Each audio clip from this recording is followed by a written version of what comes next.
Guys, hello and welcome to this episode number 23 of the RDO Podcast. As always, I am your host, Jason Von Cannell, with my brother and co-host, Alex Von Cannell. How are you, brother? I'm good. You good? I've got something to tell you, so let's start. How are you? How was your week? Well, I've got something to say too, but we'll hold on to that for a little bit longer as well. Okay, so first of all, we've actually got some announcements to make, which we will make a little bit later. We've got two. Yep. We've got a giveaway. Yeah, we do have a very exciting giveaway. Our first giveaway. And we've got some other exciting news. Which I think we could link the two together. Oh, yeah. We're just thinking of this on the fly. You can tell how prepared we are. Yeah, absolutely. So, I had a bit of a wake-up call. I had multiple wake-up calls, and that led me to take action. Right. So, I can't remember if we spoke on the last podcast about actually putting myself on the scales. Mm-hmm. And I've weighed more than I've ever weighed in my entire life, which was 102 kilos. Right. Okay, I've never cracked 100. I've actually never been close to 100. I've been like sort of 95, 96... 98 on a real bad day, back down to early 90s, but I've never cracked 100. So this I've blown straight through it. Mm-hmm. So that was that glass ceiling. Yeah, so that was step one. Did you raise your bat at 100? Did I what? Did you raise your bat? No, because I don't watch cricket. When you crack the tongue? I don't watch cricket. So that was bad, but it was okay. Mm-hmm. Then I started going for morning walks, so an hour walk. And anyone who follows my social media, on my walk, there's a little, it's actually a drain. It's a large drain. Oh, really? Yeah. It's like, because I really like that. Like People won't know what it is. So there's a drain that on my walk, I walk down the drain. It's quite grassy, but it opens up onto this beautiful spot on the river. Mm. And some people go fishing there. There's some crab pots there and stuff like that. So it is used, but it's a really nice place to, like, zen out for a bit. And it's actually... it's healing, literally healing. I had a bad night's sleep. I was thinking about stuff, and I walked down there and sat there for like 5 minutes, just gathered, focused on my breath, gathered my thoughts, and I came away feeling fresh. So. Yeah, cool. So on my walk back, I thought there's like a kids playground, but usually there's kids all over it. But I started quite early and there was no one around. So I thought I'll just jump on the monkey bars. So I jumped on and I could barely hold my own weight. Yeah. Okay. So that was step two. We did the exact same thing this week, well, Monday. Yeah. Because we took Nate to a playground with his auntie Stace. Yeah. And I was mucking around all the play equipment as well, and I did the exact same thing with the monkey bars. Yeah. So that was shocking, but, your brain starts making excuses for it.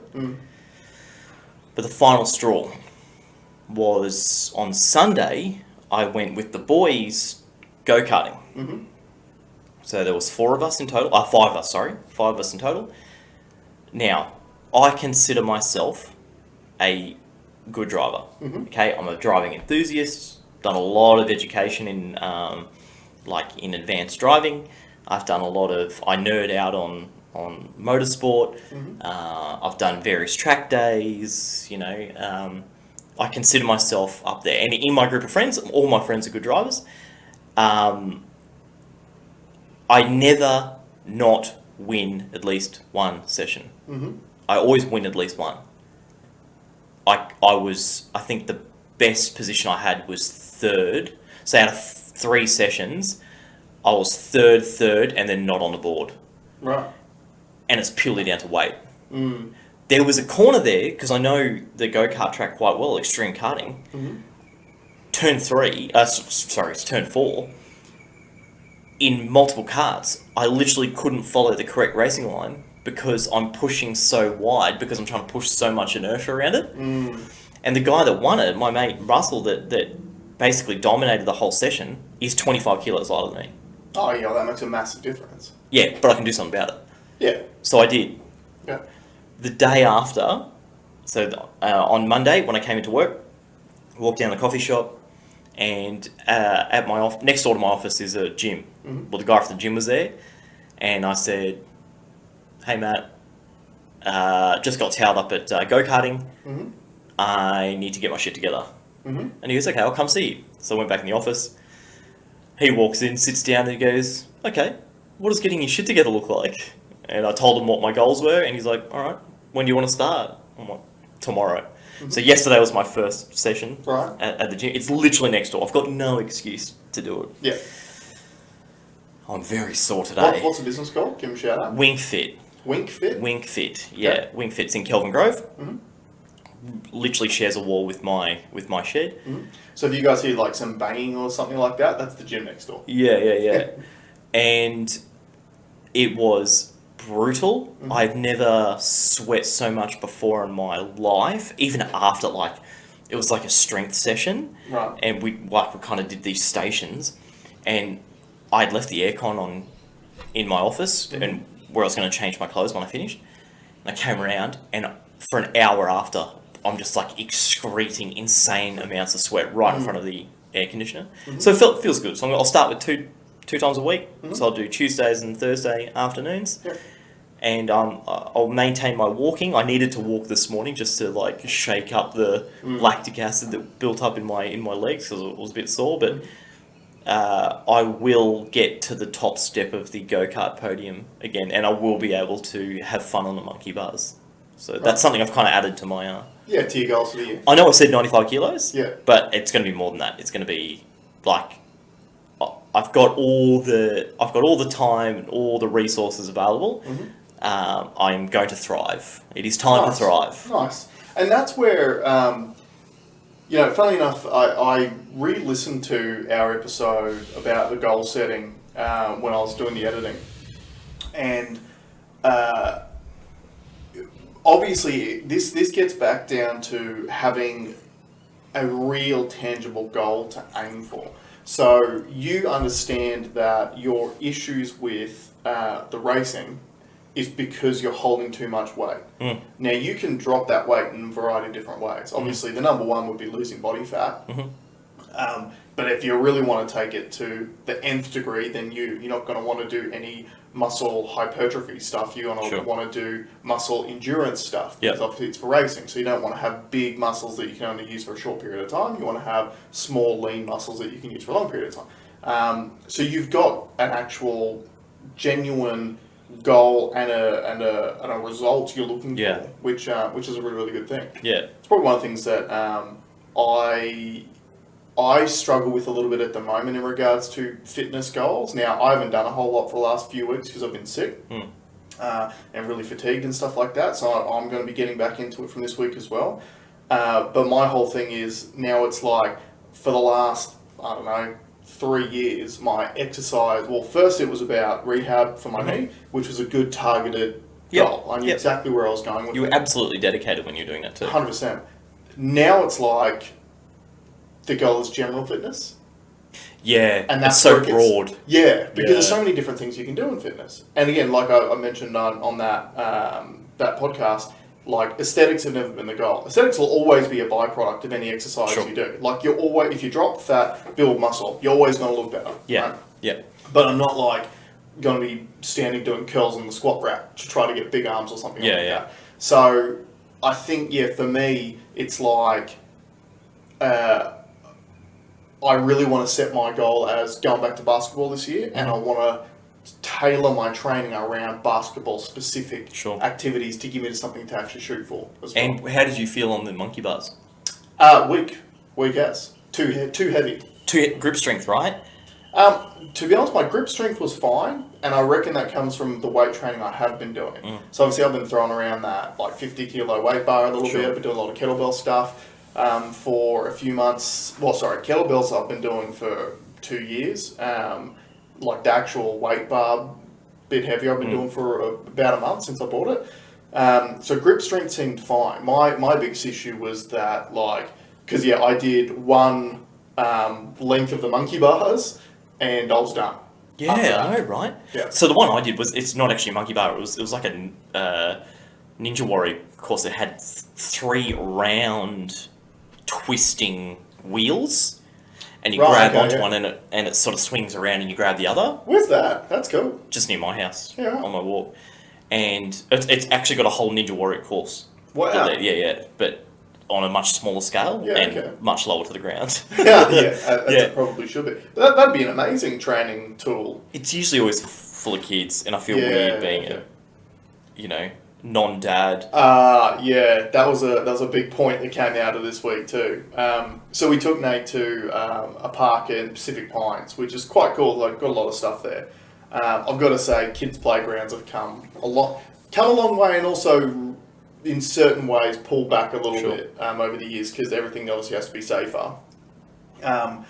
We took Nate to the playground, so we were like mucking around and everything, which I'm really looking forward to doing that as he gets a little bit older, because I'll get fit from doing that stuff anyway, because there's a lot of stuff to climb up and all those sorts of things too.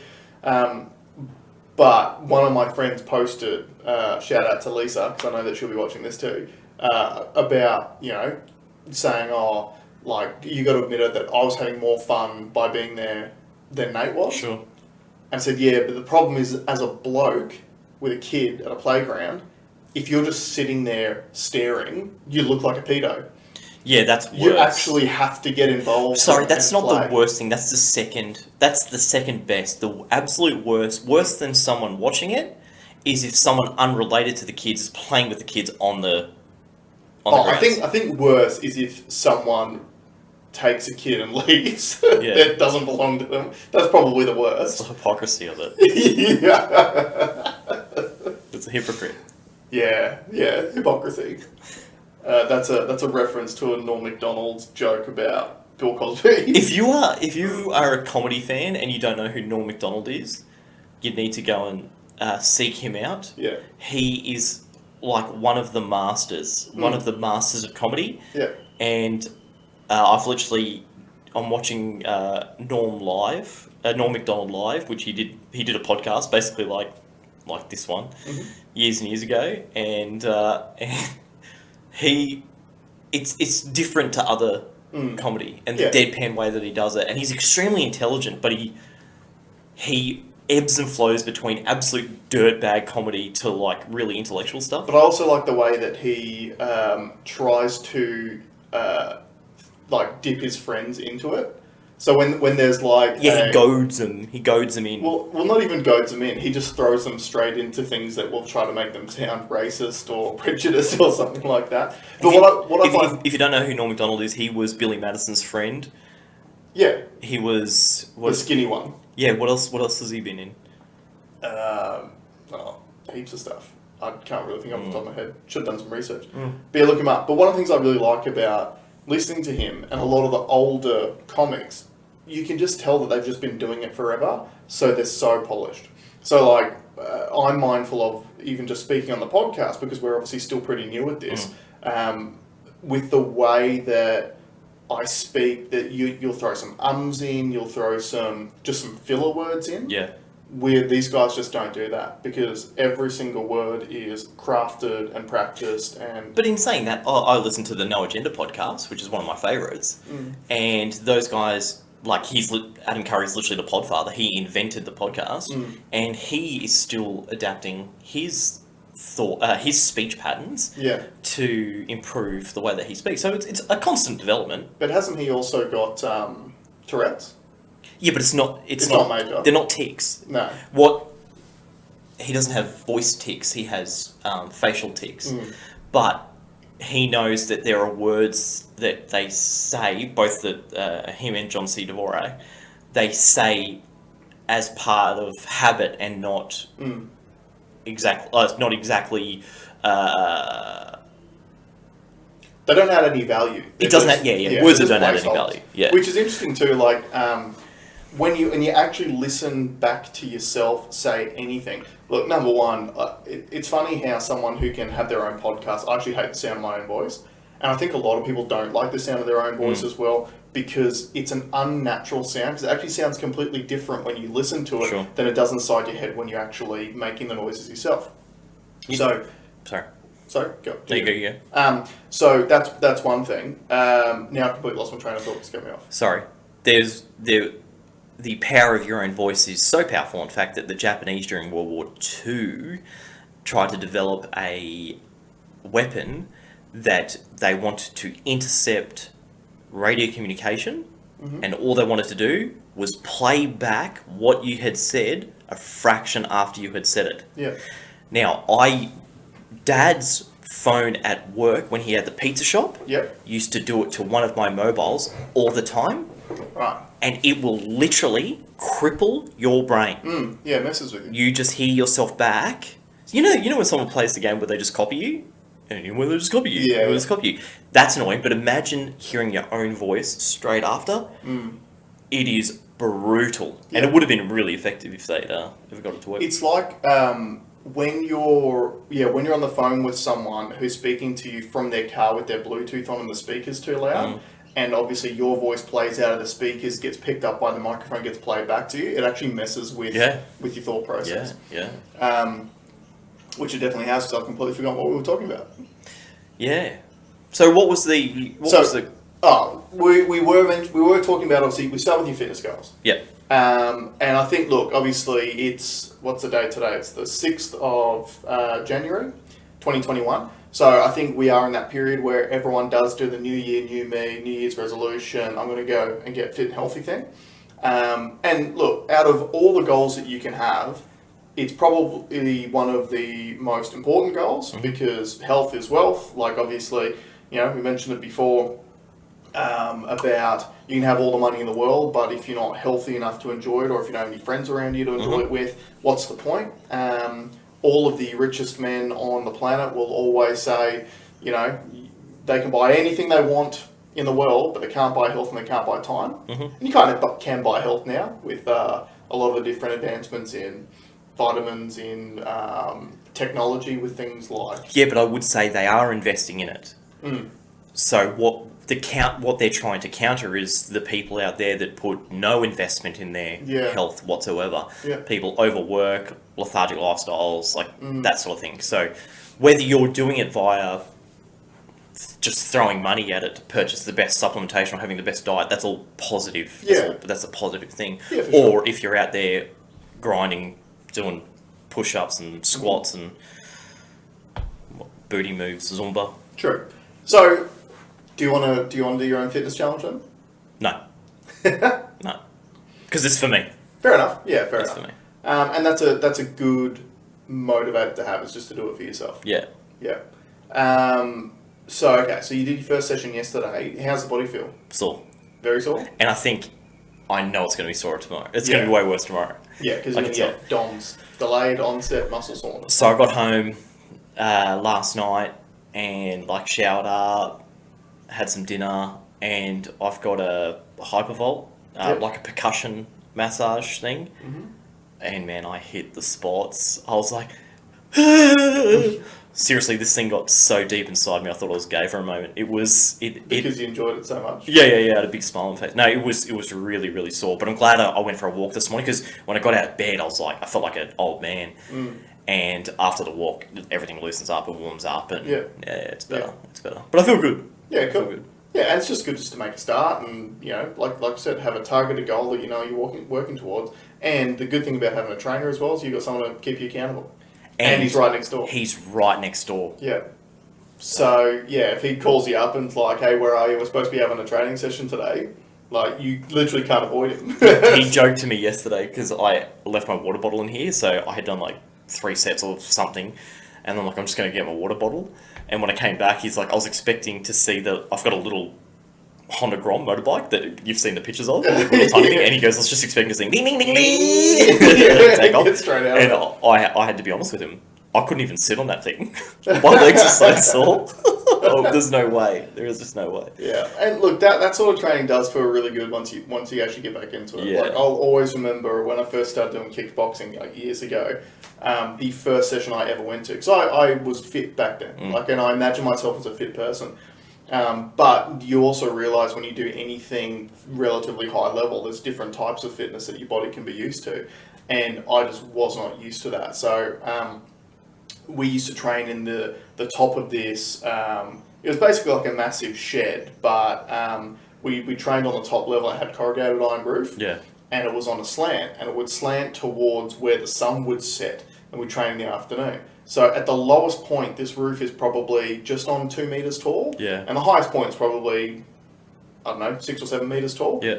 But the heat that was generated off that roof while you were training. I don't do. That's what I've got here. Oh, yeah. Yeah, and I don't train upstairs. Yeah. And it was so hot, and I remember we were, in my opinion, we were training, right? And then at one point I had to like leave the room because I was starting to get a little bit dizzy. And anyway, I came back in, and that was when I found out that was just the warm-up. Yeah. And then we actually had to train for an hour after that. Yeah. And it was just next level, and I was busted for days. But again, you feel good because you do something difficult, and you can actually get through it. Yeah. So look, I'm very excited to join you on your fitness journey. Cool, thank you. And I'll keep everyone posted. So, I suppose one of the metrics we can use is the weight thing. Yeah. But I'll let you know how I go in go-karting, and I'll let you know how I go. Are they going to do the DEXA scans with you tomorrow? I believe so. I just don't know when. Okay. I just don't know when. When you do yours, let me know, and I'll see if I can get free too to maybe do it at the same time. Yeah. And then we can have actual data that we can work off. Yep. Yeah, cool. One of the things that, really all I've done in the last week is just stuff with Nate, and we're talking about progression and stuff like that, and it's just really interesting to watch him progress because he progresses so quickly. Like, he's literally gone from, I think he started walking roughly a month ago, but now he's real quick and just wants to move. We put shoes on him about a week ago, for pretty much, not the first time, but he's rarely worn shoes since we had him, and he hated it. Because he'd just gotten used to walking with his feet, and then you put these other things on it. Can't feel the ground, can't feel the ground. But now he's just motoring. And I noticed his hand movements have changed too. Yeah. So in the first videos that you sent me, it was very up high, yeah. which is very similar to Google's AI when they tried to teach it to run. Really? Yeah, if you watch it, it runs like this. It punches the air up above the shoulders for people that are listening to this and not watching it. Oh, yeah. It actually powers itself forward, which is what Nate was doing to start with. Wow. And now he's moved down. So that's really interesting, because obviously those robots were trying to like self-learn. No, this is not robot. This is a digital model. Right. That they were using machine learning to try and teach this thing how to move like a human, but teach itself. Yeah. And I noticed at the start it was just punching the air up above its shoulders to try and lunge itself forward. Yeah. And I wonder if it's... Yeah. Which is what Nate was doing to start with. Yeah, for sure. And now he's moved... He's not down like... No, it's regular not style. Sides yet, it's kind of nipple height. Yep. But now it's like, so we live on the end of... We live on the end of a street. It's not a cul-de-sac, but... It's like a circuit. It's got like... Yeah, it's like a circle, big circle. And I think the circle itself is about, 1.2 k's or something if you just walk the circle itself. And so now there'll be some nights when he just doesn't want to go to sleep or something like that because he's just got too much energy, where Amanda's been taking him out for a walk and he'll walk the whole circuit. Now, we tried to do it last night. He didn't want to walk in the same direction the entire time. So it got to a point where he's very fascinated by cars. You'll love this. So whenever we walk past cars, he wants to run over and touch the cars, usually around the wheels, so he gets all the wheel dust and grease and stuff on his hands. Yep. But he just got to one point, like last night when we tried to walk past his car, and then I didn't let him touch it, and then he just kept running back to it. So it was like we were stuck on an infinite loop. Yeah. I would pick him up away from the car, and move him a little bit further up the street, trying to get him to walk further, and then he would just turn around and sort of run back over to it. But it's just so interesting to watch his progression with everything. So walking, he's starting to do really, really well. Throwing stuff, he's starting to do really well. So we've been mucking around with like a ball for a couple of months now. And now he'll grab the ball, he'll stand up and just be walking and then just throw it. Yeah. And it's like, all right, cool. And the thing is, I'm excited as a sports guy because he enjoys it. Yeah. So like, keep talking. I'm going to go something for next room. Yeah, sweet. So yeah, like I'm excited by the fact that he gets excited about ball sports, because then obviously if I can get back into basketball, get him to come and watch me play some games, he might get excited by that and then start building excitement towards that, and then hopefully he'll start playing in the NBA, and Dad will get free tickets and can get I can just ride off his coattails. Well, every time Uncle Alex sees young Nate, I get the habit of sticking my index finger up, and he likes to grab it. He's got very strong grip strength. Yep. And I simulate gear shifts, and I make gear shift sounds. And now his obsession with cars, he might end up being a race car driver. He'll be too big. The exact problem that you just said about He can be a stock car racer. He can be a stock car racer. You don't have to be Formula 1. He can be a stock car racer. Oh, he's not going to be anything. DTM. He could be VAIR supercars. There are many options out there. I'm sure that weight will still be an issue. The heftier. No. What's his name? Paul Stewart in America. NASCAR. Some of them are fat. 5-time champions. Actually, you know what? He's probably set up to be a NASCAR driver. He's practicing on because he got the circle. Yeah. And he's got this little thing. I think it's supposed to be like it's a walker, but I think it's supposed to be like a lawnmower or something like that. And that's what we've been taking with us the last couple of nights, where he'll just grab it and he'll just walk that thing around. So I guess it's kind of like he's driving. There you go. He's getting very good at turning corners and stuff like that as well. Hey. Yeah. Hey. We'll see. We'll see. Now, can we announce the first announcement? Is the first announcement my one or your one? Which one do you want to do? Well, the major one. They're both major. So, guys. Exciting news. Very exciting news. This morning I got an email from Apple. Mm-hmm.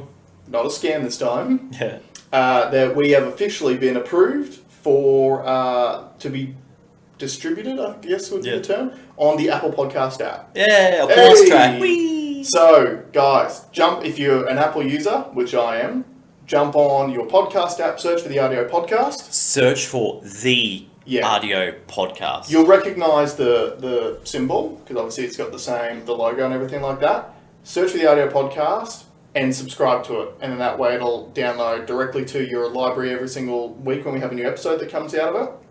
And you can listen while you're doing the dishes, while you're driving your car, while you're doing your exercise, because that's part of your goals. We went through so obviously we had some targets that we wanted to achieve for the pod. Mm-hmm.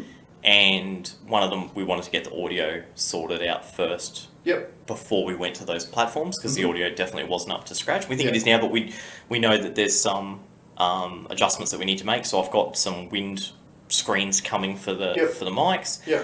We've had a bit of play with levels and things like that, so we're getting better at that. True. Now, for anyone who is just listening on the podcast apps, our back catalogue won't be brought over because I just don't think the audio is good enough. Yeah. So if you are interested in listening to the back catalogue at all, you're going to have to jump on YouTube, search for us on there. Yes. And you can have the first 20 odd episodes straight off YouTube. Yeah. But yeah, so very exciting. And if you could help us, even on YouTube, if you can like, subscribe and share, and it just helps us. It just helps us out, get a little bit more. Because once you get to a certain point, the way that the YouTube algorithm works is once you reach a certain click-through rate, a certain watch time, then it'll start pushing it out to other people. So at the moment, we think that most of the people that are watching it are people that know us. Yeah.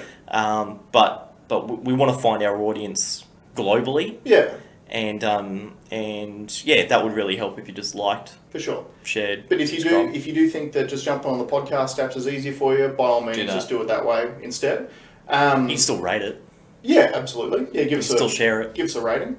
The other thing is, so interesting, I submitted us for approval to Apple and to Google Podcasts on the same day. So Apple came back first. So another example of them being... Oh, they are way better. Very efficient. Yeah, you said that to me like it was facetious, but I know that Apple is far more rigid in their process, so they are a more professional organisation. Yeah, so it'll be interesting to see when Google comes back with an approval. We're not on Spotify. No, which, interestingly enough, the only reason why I didn't submit us to Spotify is because they only accept audio and MP3. And for those in the know, MP3 sucks. Yeah. MP3 is what was the very first, basically, WAV files I think were the first, but MP3 was the first slightly compressed version. Yeah. And it sucks. I don't understand how you can be a modern day... Well, especially when you're Spotify, and it looks like Spotify's trying to own the podcast space. Yeah. Like, that's the whole reason why they did the deal with Joe Rogan in the first place, was to try to bring all the people over to start using their app. Now, in saying that too, and this is something they spoke about on No Agenda, I don't think people really care as much these days about the quality of... I do. Yeah, I know you do, but I think general consumers of The majority, media, yeah, I just don't think really care. But I just found it really interesting because I mean, like we're recording this on my laptop with the base stock standard program that came with the laptop, the audio recording program, which is an MP4 file. So the fact that a company which is trying to own the podcast space will only accept audio in an MP3 file, I just find really, really interesting. Yeah. Just doesn't make sense. Because all the others can accept it in multiple different formats. Which is what you'd expect from a professional. It is what you would expect. Because this is what I said to you, and I don't know if it came across right, but Spotify want us to do the work for them. Yeah. Whereas they should be the ones that are providing the platform for us to use. Because we're adding the content. We are the ones the content creators are the ones building the value in it. So the least they could do is provide a platform that's usable for the content creators. Yeah, but it seems like the more, because I didn't know how any of this stuff worked before we started the podcast. We're all learning. Yeah, and the more I do this stuff myself, because I do all the editing and the producing and all that sort of stuff. So if you've got any complaints about that, direct them at me. Any feedback I can get to help me out, because I'm a novice at this, clearly, is obviously helpful. But the more of this stuff I do, the more I realise that these platforms like Apple Podcasts, Google Play, all those platforms, they don't actually do anything apart from that they're like a conduit to a conduit. Yeah. So obviously you go to Apple Podcasts on your phone, they don't store any of your podcasts or information or anything like that. It's fed through to them by a hosting service, which we've had to pay for as well. So in other words, we edit the content, put it up on the hosting service. The hosting service has a thing called an RSS feed, which you then submit to the different, I think they'd be called directories, like Apple Podcasts, for approval. Once they approve it, they send you back a URL to put into your hosting service, which allows them to automatically pull your new data. And then that's it. But it's like, they don't really do a hell of a lot. All they are... aggregate everything together. That's exactly the word. They are aggregators. They are the simple icon that you click on your phone. Now, I do want us to go on the No Agenda, like the podcast 2.0. Yep. And for those if you don't listen to No Agenda podcast, I would get onto it. Adam Curry literally invented the podcast. For real nerds out there, you would have heard his voice when they launched the iPhone with the podcast app. So Apple coined the term podcast. Right. And there's a famous line when Steve Jobs is doing a presentation and he's like in front of everyone and he says, let's log in, let's see what a podcast is playing right now. And they flick over and this guy, he's doing his radio show and he goes, I've had to start my iMac 3 times like that, and everyone laughed, and so he's actually part of sort of podcasting folklore. We call him the Podfather. He's the Podfather. And ironically, he hates the term pod. We still use the word pod, and he's just got to get over it because he had his chance to make an impression and he didn't. So anyway, they've started a framework for a digital society, I suppose, and we talk about it a lot. It's something that I've seen a lot of. I think it's a framework for a free digital society. Well, it's not free because you pay for it. Value for value. Well, what I mean more so is the free speech angle. Because one of the major concerns with all these major platforms now is, so things like, YouTube, obviously I've had to look through all the YouTube terms and conditions of things that we can post, can't post, etc. And all the other podcast networks are starting to go the same way. YouTube has quite famously recently said that anyone who posts up a video... Please don't say the word. Yeah. Because that falls in with the experiment that we've spoken about. So don't say the word. Yeah. So anyway, there's been recent events in another country which people may or may not think were handled correctly or incorrectly. Yep. And if you post any video that says to the contrary of what history will record the result as, they will actually cancel your account and remove you from the platform. Or shadow ban. Yeah, or shadow ban. Which I think is worse. I think the shadow banning is worse because I know that there's a lot of because I follow a lot of the Twitch guys as well, and there's those DMCA laws. There's a lot of stuff happening in that space. Yeah. And the worst thing would be just not showing us, so you don't know if. Oh, you'd know though, because like we can see the views and the likes, Yeah. and all that sort of stuff. Which is why I think some of ours have been very low for no reason, and I think the reason is because some of the topics that we've brought up during it. I think interesting. Because don't forget, especially YouTube. YouTube has like a closed caption service that generates automatically. It uses like speech recognition. They can type in a term and they can see.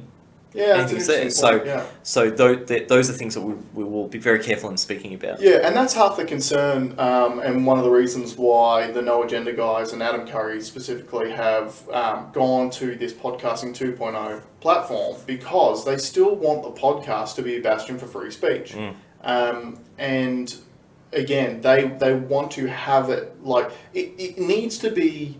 Look, something that Joe Rogan says all the time is that the answer to poor speech isn't to ban people from the platform, it's better speech. So if you think an idea is against your values, you just need to become better at actually getting across your idea. Sure. And to disprove the other person's idea with your better values.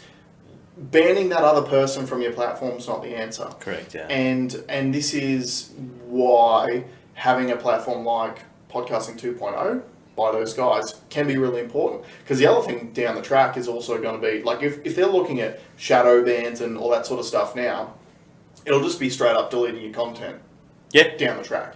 And look, this is why these like even podcast hosting services and stuff like that, they're great because they store all your content for you, but if then they then change their terms and conditions and go, well, you guys talk about subjects that we're not happy with on our platform, all that stuff's deleted now. Yeah. Like, it's concerning. So it is definitely concerning, and I also think too, getting rid of, because you know how Netflix is like, they've deleted some of the old video movies and things that showed racism or showed sexism. All that stuff. A lot of them have come up with warning messages now that say that this video, because was it Gone with the Wind or something like that was in the news recently? Yeah. Where I think they've put a warning up at the beginning saying that it is a depiction of the cultural norms of the time. Cultural norms of the time. So I don't think you need a warning, because I think people are smart enough to know. 100%. And I think a problem, especially with removing that content, is if we can see no progression. Yeah. Then how can we be better? That's right.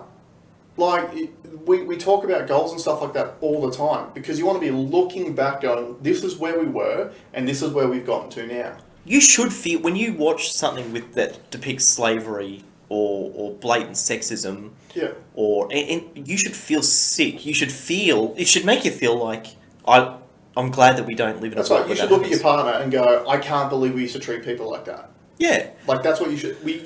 That's the idea. But having it's not a streaming service's job, or it's not any company's job to tell us that. I think that's on the individual. And I think that's why I believe that all the content should just be ready and available. And I don't think there should be anything deemed as hate speech. There shouldn't be any... Like, the right to free speech is a fundamental human right. 100%, because, you know, where it can get slippery is, like, at the moment we're talking about free speech in regards to media and stuff like that. So if the drip feeding is you remove free speech from the media, then anyone who's in control of anything can eventually end up doing whatever they want. Because if you speak against them, like, you'll end up being in a dictatorship society. Now, from a more lighthearted view on this, the other thing that is a benefit of what Adam Curry and the No Agenda guys are trying to do is move away from an algorithmic and advertising based model. Yeah. They ask for donations, and that's what funds their podcast. And like I've said in the past, it's same as the YouTube subscription, like paying for YouTube so you don't get the ads. Again, in my view, it is, I'm about to sneeze and it's going to be gnarly. And it's gone. you will get a better experience if you pay for it, and in the long run it will be cheaper, you just won't know it. Yeah, I think so. I was having a conversation with someone about this the other day, and they were convinced that they would never get pay for a YouTube subscription, and I think it's about changing your mindset on a lot of these things, because again, obviously we're in a new age now. It's not changing mindsets, it's being objective. No, I think it's changing mindsets, because the thing is, so this is the way that I put it. If you wanted to go to a theme park, to use any of the theme park services, you need to pay an entry fee. And then once you're inside, you can use whatever that you want whilst you're inside the park. And obviously, if you want some in-park purchases, you can buy food and drinks and all that sort of stuff. So it is unrealistic to think that in the physical world that you can go to a business and use their services without paying them any money. Unless, of course, we're talking about the motor trade, in which case you can take a salesperson's time and not give them anything. But it is unrealistic to think that. Now, so many people consume a lot of their content every single day from online services and online platforms. And a lot of people just have that mindset of, if it's on the internet, it should be free for me.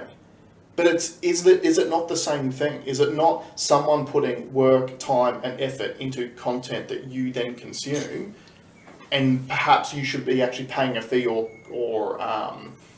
contributing something towards that content? But this person, do they have a Netflix subscription? Yeah. Well, there you go. Exactly. So forgetting all that analogy, because they already agree that there is a value associated with the content that's available because they already pay for a service. Yeah. My argument is, objectively, there is more available content on YouTube. Mm-hmm. The model itself is superior from a company point of view and also from a content creator's point of view. Netflix has to go and farm out. They have to search for content, pay obscene amounts of money for rights to things.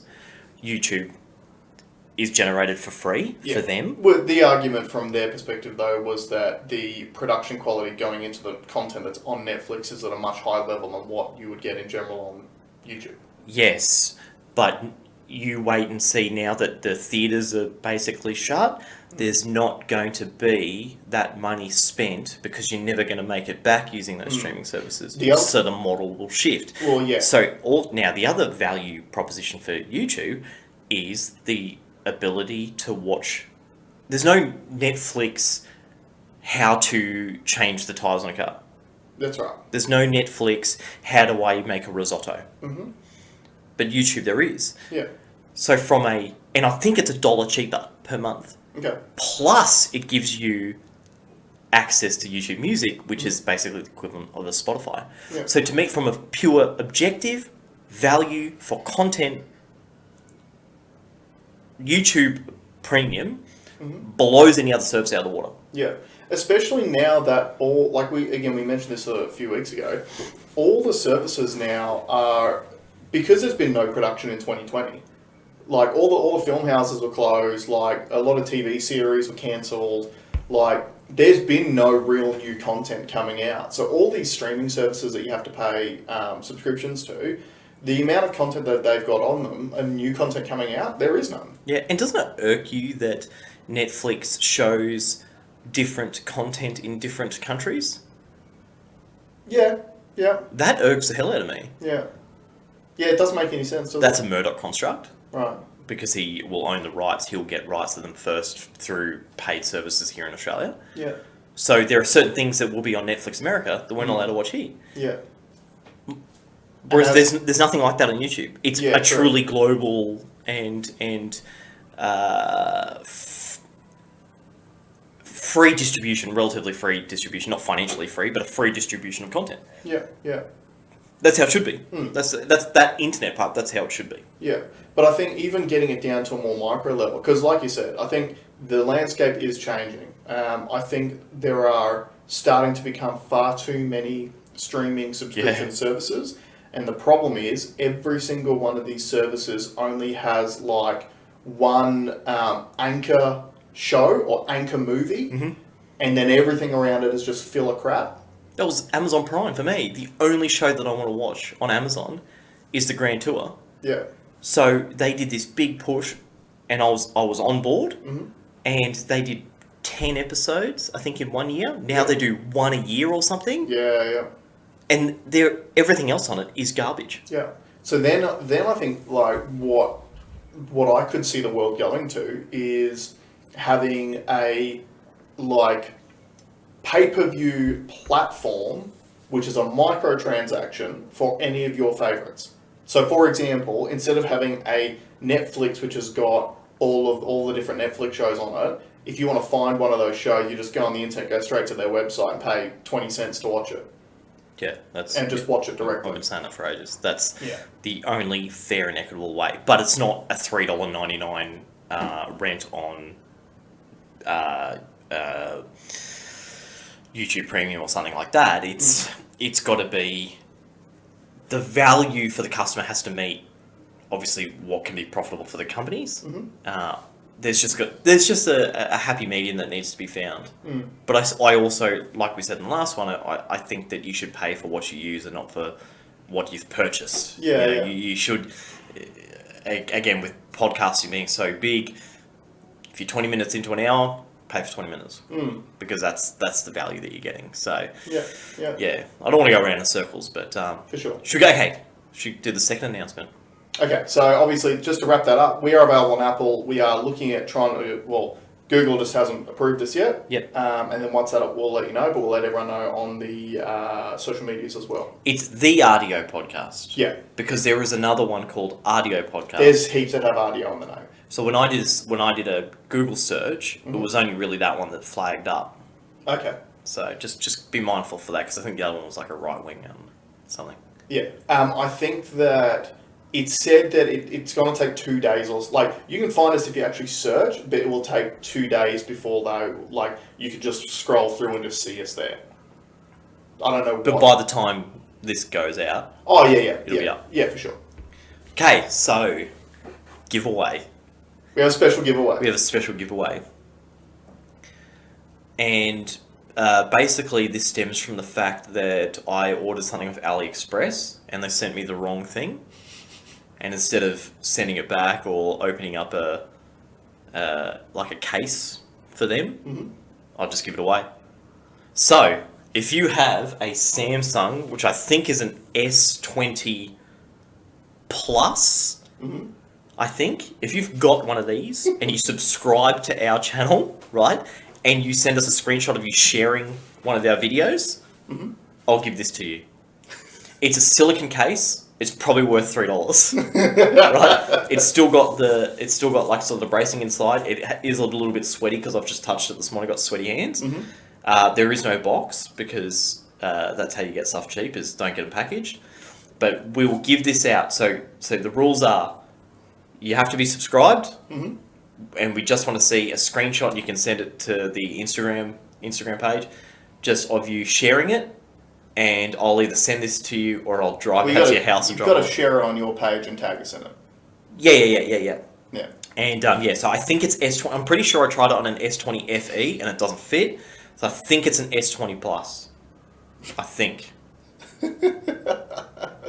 But how about should I sweeten the deal? Yeah, I think we should sweeten it a little bit. How about I throw in a Bluetooth receiver. So I bought a bunch of these because I deal in a lot of older cars that don't have access to or don't have Bluetooth in them. These little devices you stick in the cigarette lighter and that charges it. It pairs to your phone. I use one of these every single day, and it's even a little microphone in it which does audio very poorly, but it will get you by if you really need it. And it also has got USB plugs in it so you can charge your phone as well. And it is a quick charger as well, which is no good to Apple users. You don't have fast charge. But for Android users that have a phone that does fast charging, so I'll throw that in. The case, which you could re-gift if you don't have one, and the Bluetooth receiver. There you go. There's a present, our first ever giveaway. Get amongst it. Get amongst it. Get amongst it. And if there's multiple, we're hoping there's multiple people out there that enter into this, we will award the one with the funniest quip as the share, like a share tag. Yeah, and they'll be judged by us. Okay, so there you go. Hopefully, by the time this comes out, Google has accepted us, because the irony of all of this will be that the users who can put that on their phone can't subscribe to the Apple podcasting app. No, but they can get us on YouTube. We're still here. We'll still be here on YouTube. Yeah, we're still going to do both. And down the track, we'll look at, obviously, including some of the other audio platforms, but I just want to get on the majors first. When's our other project going to go up? That'll be pretty soon. So I've got a couple of ideas for it. We filmed some new content for you guys as well, which we might start a separate series as well. Not separate to the RDO podcast, but it's not a podcast series, which I'm sort of mucking around with a little bit. Nothing major, but something that you might enjoy, and that'll be up. What day is it now? I'll have that up probably by mid next week, I'd say. I'm thinking about doing another podcast, and I spoke to the guy yesterday, and he's keen. So I'm probably going to do a monthly one with someone that is as much of an abstract car nerd as me. So it's a time for us to talk about I know everyone's switching off now, but I'm doing this to protect you, so I don't have to talk about it here. I can talk about it with someone that could go toe to toe with me about the most abstract vehicles that are known to man. We had nicknamed it Chasing Turds, but we will need to rename it, because I looked at like the top 10 automotive podcasts all have at least car or automotive in it.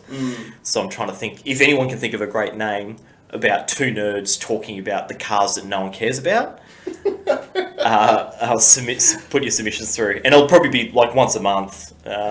It sounds like that podcast is like you're looking for a listener base that is more specific than the listener base that will be listening to this that may be able to go into our giveaway competition. And that's how lucky they'll be. That's how lucky to be able to find a diamond in the rough. Yeah. I was thinking about calling it like vehicular rough in the diamonds, or something like that, or I was trying to look at antonyms. Another man's treasure. Antonyms for prestige, and it was like, what were the?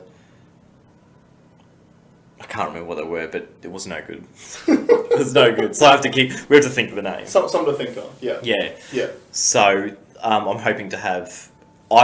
Jason has not agreed to edit it, so I've got to get my shit together and understand how to do the editing stuff. And that won't be a visual one. Josh is not a good-looking guy. You don't want to see him. He's unique looking though, right? We're all unique looking. No, he's all right. He's all right. But I just thought it's probably not a YouTube thing. It's a podcast thing, and we want to talk about like values of old shitboxes from now, and then like it almost start like a bit of an archive that we can go back and say, hey, how much was a W124 Mercedes? In 2021, they're 12 grand, and then when they're 30 grand, we could sort of. So that's a little bit of a project that we're working on. So. Speaking of archives of values and updating, give us a Bitcoin and altcoin update. What a ride, baby! What a ride! It's still not over. Bitcoin hit a new all-time high. I think last week it was $35,000 Aussie. I think is what it had hit. It has now cracked $45,000. It's hovering around the 42, 43 mark, sort of fluctuating. Yep. But what tends to happen, I don't know if I mentioned this before, but what tends to happen is when Bitcoin peaks, people sell their profits and they go buy altcoins, some of the other coins that are available, which is what I did. I sold some Bitcoin, bought some Ethereum with it, which is like the number 2 coin. Stay away from XRP. I know a lot of people said XRP, but they're about to be outlawed. And you get a lot of hate for mentioning it, but that'll happen. And now I believe we're entering what's called alt season. Alts, the beauty of alt season is that it moves at a parabolic rate in comparison to Bitcoin. Everyone looks at Bitcoin because it's the top dog and it's the most expensive one, but the ones behind it you can double, triple your yields on it. I've got a lot of people that are contacting me now, which is great. I wish I've been speaking about this to my network ever since I started, like sort of 4 years ago, in the shit times as well. But it's nice to see people on board now. It's nice to see people asking the right questions about it.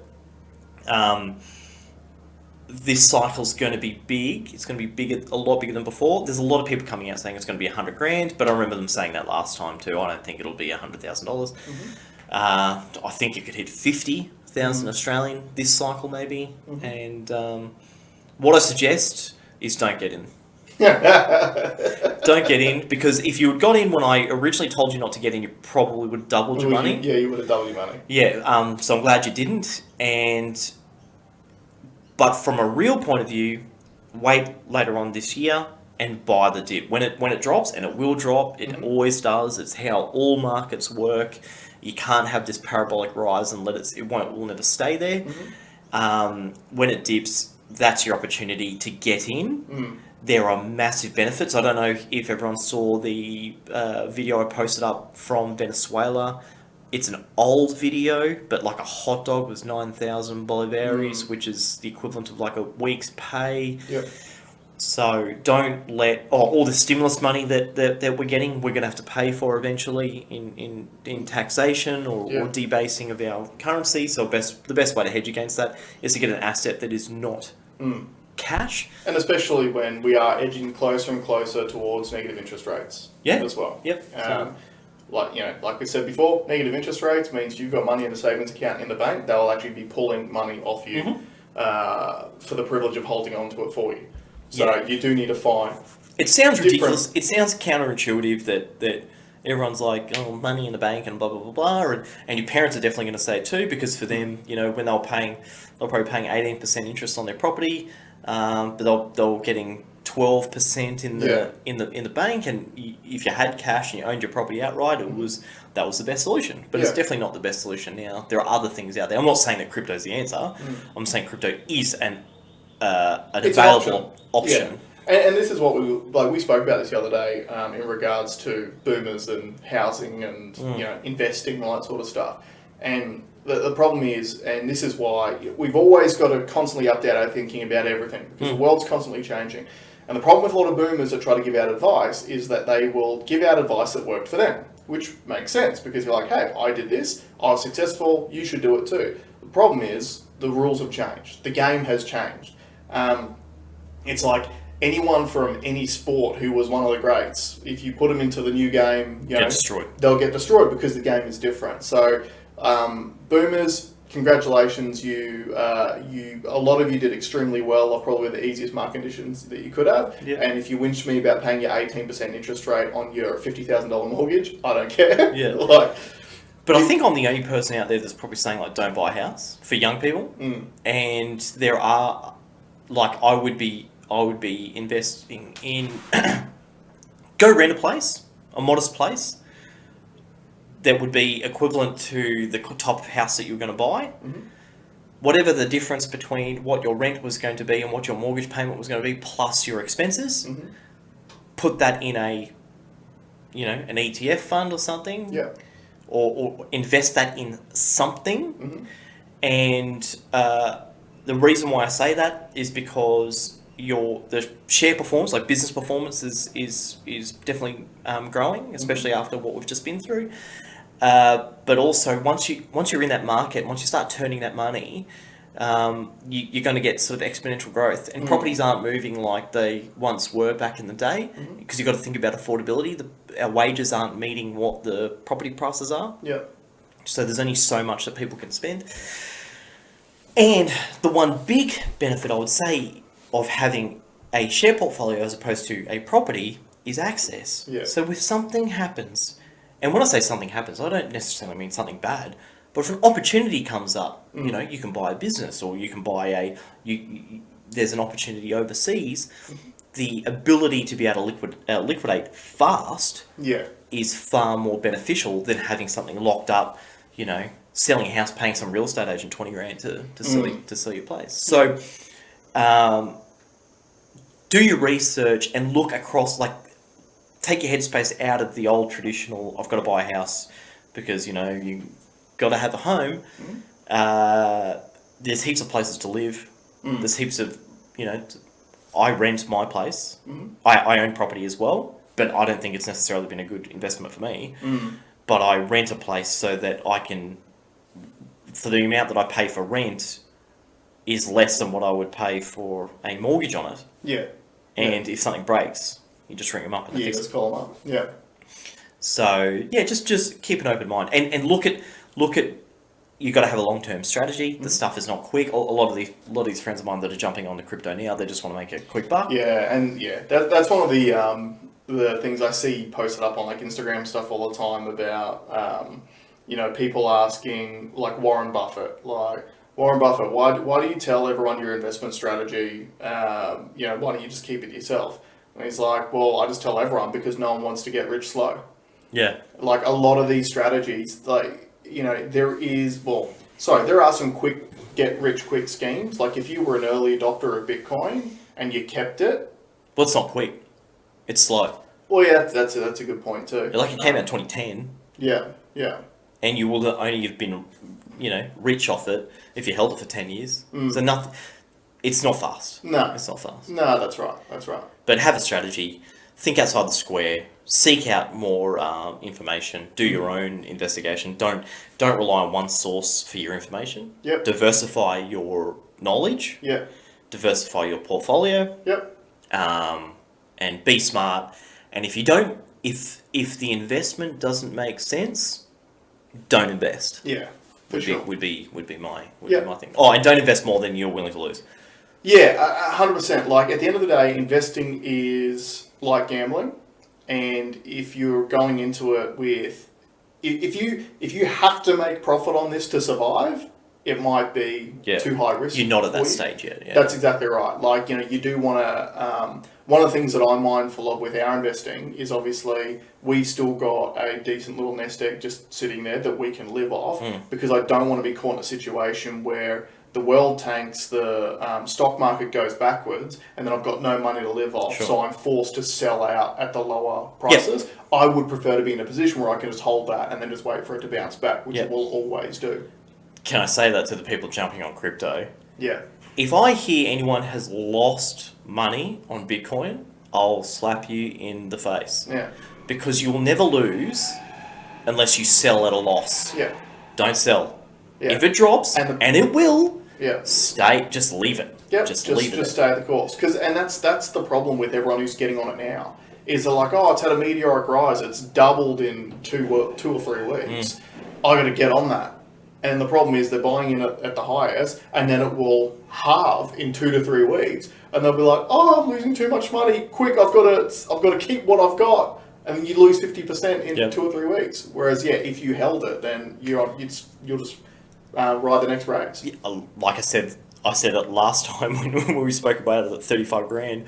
There is literally not one person in the world that's lost money on Bitcoin at that moment when you're at an all-time high. Yeah. Well, we're back at an all-time high now. That's right. So, and again, in the next cycle, it might take 3 years, might take 4 years, but we will go higher. One of the things that I'm going to find interesting about it is, like, I'm going to assume that with the meteoric rise that it's had this time, that I don't think the gap will be 3 years anymore. I think it'll be far less than that.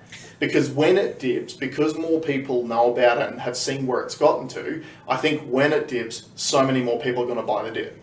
For sure, but it still follow the natural course that all markets do, and there are still non-believers out there.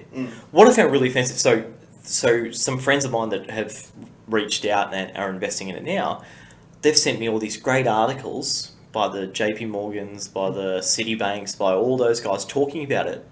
Like, I remember when you guys said it was a scam. Yeah. I remember when every single one of you, you bankers, told everyone not to do it, not to touch it. It's a scam. It's a bubble. It's, it's a Ponzi scheme. You had no idea about it. Yet you're writing articles and... No, it wasn't that they had no idea about it, but it was moving people away from their institutions. So that's why they'll try and scare everyone away from them. But they could have been in it then too.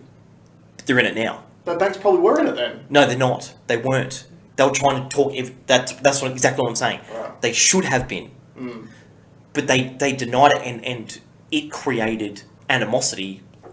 For me personally, there were people who I would have conversations with that were literally offended by the concept of, like, I had someone call me communist because I owned some Bitcoin and because I believed in that thing. Because that's what these banks are trying to make. It was propaganda. Absolute propaganda. But now all of them have flipped. None of them are saying, oh, we were wrong. They're saying, oh, yeah, this is our investment portfolio and this is what we're going to do. We're going to expose 20% of our investments into this and blah, blah, blah. Yeah. I remember. Yeah. I remember. So, because they realise if you can't beat them, join them. And look, banks, to their credit, if there's a profit opportunity out there, they'll usually take it. Yeah. But the bigger profit opportunity for them back in the day was to get rid of cryptocurrency altogether. That's why they went that way. But you can't when it's decentralised. And that's the beauty of it. But you can try by scaring people away from it. But this has proven that it doesn't work. That's right, which is why they've now adapted and they've jumped on board. Yeah, so thank you, banks, because you paid me. You paid me a fortune. So you don't get to hear those words very often. Yeah. So, but do your research. Again, like I've said before, I really believe in that decentralisation. I do really believe. Oh, that's what I wanted to say too. I was at dinner. I was at a what are they? Teppanyaki. Like teppanyaki? Yeah. A great thing at Gold Coast. Anyway, I did 2 financial transactions in that night. So there was a table of 5 of us, and when we had finished, one of the guys he goes, I'll pay for the whole lot and just EFT me the difference. Yeah. And I pulled out some cash. I had the cash, and he's looked at. He's like, I'm not going to use it. Can you send me? I'm like, yeah, no problems. But also throughout that night, a friend had contacted me, and I had to pay for something through him. And I said, because I know he's a crypto guy as well, I'm like, can I send it to you in crypto? He goes, yeah, no worries. So I paid him in crypto, and I'll tell you how it worked. I'm eating dinner at the time, and I've got my phone sitting next to me. It was literally, send me the address, and what do you want to get paid in? Ethereum? He goes, yeah, I've got an Ethereum wallet. He goes to his app, copies his address, sends it to me. I go to my app, copy, paste his address, type in the amount, push send. There's 3 options for the speed at which you want it to go. Okay. The faster it is, the more you pay in a fee. Right. So I just chose the slowest because there was no rush. Yep. 45 seconds. Oh, wow. 45 seconds at the slowest rate. Wow, okay. It is easier to, and I want to make this very clear.